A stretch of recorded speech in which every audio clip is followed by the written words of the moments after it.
सजीला ने कहा है शानी से कि मुझे तो ऐसा लग रहा है कि जैसे तुम्हारे इरादे भी बदल रहे हैं। आगे से वो कहता है कि तुम अच्छे तरीके से जानती हो कि मेरा कोई इरादा नहीं बदला है। अगर तुम बार बार जानबूझ के इस तरह की बातें कर रही हो तो मैं इसमें कुछ भी नहीं कर सकता हूँ। आगे से आप देखेंगे कि उसको कहती है सजीला कि आखिर क्यों तुम शानजे से बार बार मिलते हो। आगे से शानी उसको समझाता है कि क्यों बेवकूफ़ी की बातें कर रही हो। तुम जानती हो कि मेरा उसके साथ काम और लेन देन इस तरह का है कि मुझे उससे मिलना पड़ता है, इसके अलावा मज़ीद कोई बात नहीं है और तुम्हें शर्म आनी चाहिए इस तरह की बातें करते हुए। ये सुनकर आप देखेंगे कि सजीला खामोश हो जाती है और कहती है कि अब मुझे समझ आ चुकी है कि असल हकीकत है क्या और क्यों तुम इस तरह की बातें करते हो और जली कटी बातें सुना सुना कर मेरा दिमाग ख़राब करते हो।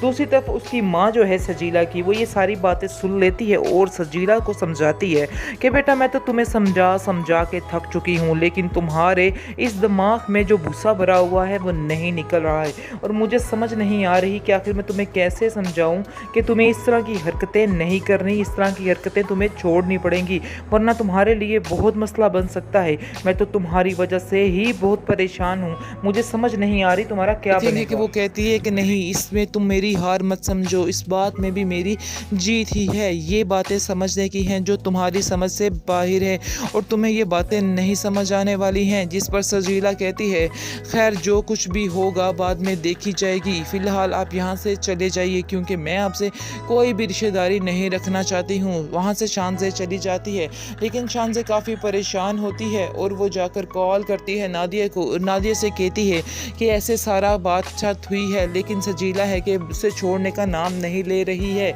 लेकिन मुझे वो भी कबूल है। इस पर नादिया कहती है कि आप कैसी बातें शानज़े कर रही हैं, क्योंकि आपको मैंने पहले भी बताया है कि वो लड़की ठीक नहीं है, बहुत ही खुदगर्ज और ज़िद्दी लड़की है। हम उसको वैसे भी एक्सेप्ट नहीं करना चाहते, अगर वो आ जाती है तो हमारी ज़िंदगी भी तबाही की तरफ चली जाएगी।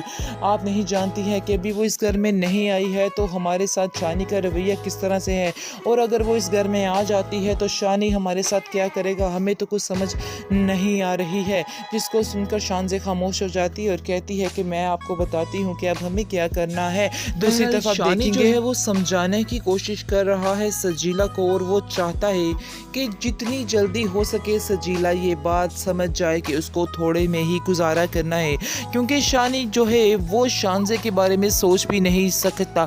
लेकिन ये है कि सजीला बेवकूफ़ बनी हुई है और सजीला समझती है कि जब तक पैसा ना हो तो शानी के साथ उसको रहने का कोई मज़ा नहीं है। इसलिए वो साफ साफ बार बार एक ही बात करती जा रही है कि मैं तुम्हारे साथ नहीं रह सकती हूँ ऐसे पैसे के बगैर।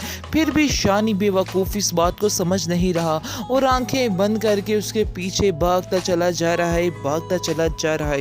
वैसे एक पते की बात आपको बताऊं कि शानी ने अपनी माँ से इस ड्रामे में बहुत बदतमीज़ी की है और हर बात पर ही बदलिहाजी करता रहा है।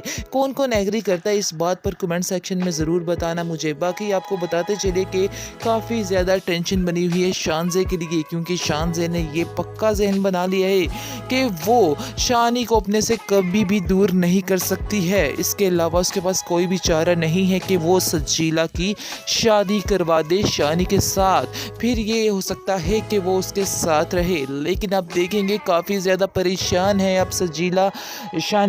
वो शानी के उसको समझ नहीं आ रही और वो जाता है टेंशन में आकर, वो क्योंकि वो समझता है कि उसकी माँ ने साफ साफ ये फैसला सुना दिया है कि सजीला इस घर में नहीं आने वाली। और अब वो कुछ सोच रहा है कि मैं क्या प्लानिंग करूं, और वो प्लानिंग ये करता है कि वो चला जाता है उसके पास, शानज़े के पास, और उसको कहता है कि बराए मेहरबानी आप जाकर मेरी माँ से कह दें कि आपको मेरे में कोई इंटरेस्ट नहीं है और आप मुझसे शादी नहीं करना चाहती। पता नहीं क्यों वो बस आपके पीछे ही भाग रही हैं, उनको और कुछ नज़र नहीं आ रहा है। अगर आप ये बात कह देंगी तो सब कुछ ठीक हो जाएगा और वो मेरी शादी सजीला से ही करवा देंगे। जिसको सुनकर आप देखेंगे कि शानज़े कहती है कि आखिर तुम किस किस्म की बात कर रहे हो, तुम तो आज मेरी जान ही लेने आए हो, तुम क्यों इस तरह की बातें कर रहे हो, तुम नहीं समझ रहे कि मुझे तुम्हारी इन बातों से कितनी तकलीफ़ हो रही है। इस पर आप देखेंगे कि शानी कहता है कि आप नहीं जानती हैं कि आप मुझे कितनी तकलीफ़ दे रही हैं, इसलिए बेहतर यही है कि आप जाकर खुद ही ये बात कर दें ताकि मेरी माँ जो है हंसी खुशी से मेरी शादी सजीला के साथ करवा दे। शानज़े जो है काफ़ी परेशान होती है और आप देखेंगे कि कॉल करती है जाकर नादिया को और नादिया को कहती है जी तुम्हारा भाई आया था और ये सारा कुछ कह के गया है, अब तुम बताओ कि मैं इसका क्या हल निकालूं, क्योंकि मैं काफ़ी ज़्यादा परेशान हूँ और वो बार बार सजीला सजीला की ही नाम बोल रहा है। तो आखिर मुझे क्या करना चाहिए? क्या तुम कहती हो कि मुझे पीछे हट जाना चाहिए? इस पर नादिया उसको कहती है कि नहीं नहीं, हरगिज़ ऐसा मत करना, वो बहुत लालची लड़की है। तुम क्या समझ रही हो कि वो सजीला जो है वो शानी से प्यार करती है? ऐसा हरगिज़ नहीं है, वो उससे प्यार नहीं करती बल्कि उसकी ये सारे ऐशो आराम से प्यार करती है। और आज अगर तुम उससे सारा कुछ छीन लेती हो तो वो मिनटों में भाग जाएगी, उसको छोड़ देगी। आगे से आप देखेंगे कि शानज़े कहती है कि आखिर मैं ऐसी लड़की को कैसे उसके हवाले कर दूँ? कैसे मैं शानी से कहूँ कि तुम उससे शादी कर लो? मैं ऐसा नहीं कर सकती हूँ, तुम ही कुछ शानी को समझाओ।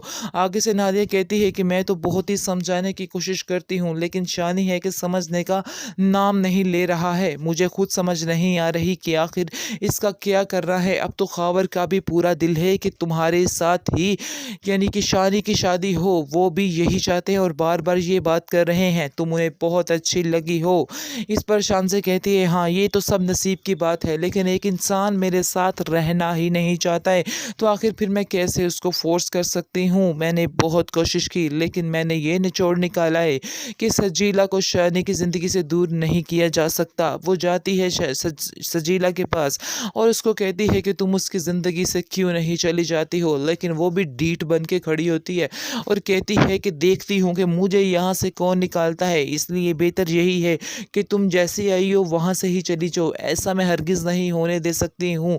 आगे से आप देखेंगे कि शानज़े कहती है कि मैं इतनी खुदगर्ज़ नहीं हूँ कि अपनी खुदगर्ज़ी के पीछे ये सारे फ़ैसले कर डालूँ, लेकिन हाँ, मैं तुम्हारे हवाले भी उस इंसान को नहीं कर सकती जिससे मैं बेहद प्यार करती हूँ, इसलिए बेहतर यही है कि मैं तुम्हें भी एक्सेप्ट कर लूँ। आगे से सजीला काफ़ी हैरान होती है क्योंकि उसकी तो लॉटरी लगने वाली है, यानी कि डबल। वैसे तो वो प्यार करती नहीं है जो उसको फ़र्क पड़े कि शानज़े शानी की ज़िंदगी में रहे, इसलिए आप देखिएगा कि वो अब बहुत ही टेंशन फ्री हो जाएगी कि पैसा और शानी दोनों एक साथ 2 इन 1 मिलने वाले हैं, इसलिए काफ़ी ज़्यादा एक्साइटेड होती है और कहती है कि मुझे तुम्हारी सारी शर्तें मंज़ूर है, जाओ जो मर्ज़ी कर लो, जैसा तुम बेहतर समझती हो वैसा ही करो। जिस पर शानज़े वहाँ से चली जाती है और नादिया से कहती है जाके कि नादिया तुम टेंशन मत लो, मैंने बात कर ली है और बहुत जल्द मैं तुम्हें अपना फ़ैसला भी सुना दूँगी, यानी कि तुम तैयारियाँ करो सजीला की और शानी की शादी की, ये उसके कहने का मतलब होता है। लेकिन वो भी शानी को नहीं छोड़ना चाहती, उसकी मोहब्बत की इंतहा ये है कि वो फिर भी उसको ही पसंद करती है। शानी को एक दिन ये बात ज़रूर समझ आ जाएगी। शानी सोच नहीं रहा है कि कैसे उसको तड़का लग जाता है जब वो पैसे की बात करता है, कम पैसे की बात करता है, लेकिन अभी उनको उस बातों की समझ नहीं आ रही। अनकरीब वो ये बातें समझ जाएगा, फिर इसको पता चलेगा कि हकीकत असल में है क्या। फ़िलहाल तो वो बड़े ही प्यार से उसको उसके साथ पेश आ रहा है, लेकिन जब वो गुस्सा करेगा तो सिर्फ़ और सिर्फ़ उसको शानज़े ही नज़र आएगी। शानज़े के अलावा कोई भी नहीं नज़र आने वाला है, ये हकीकत अटल है।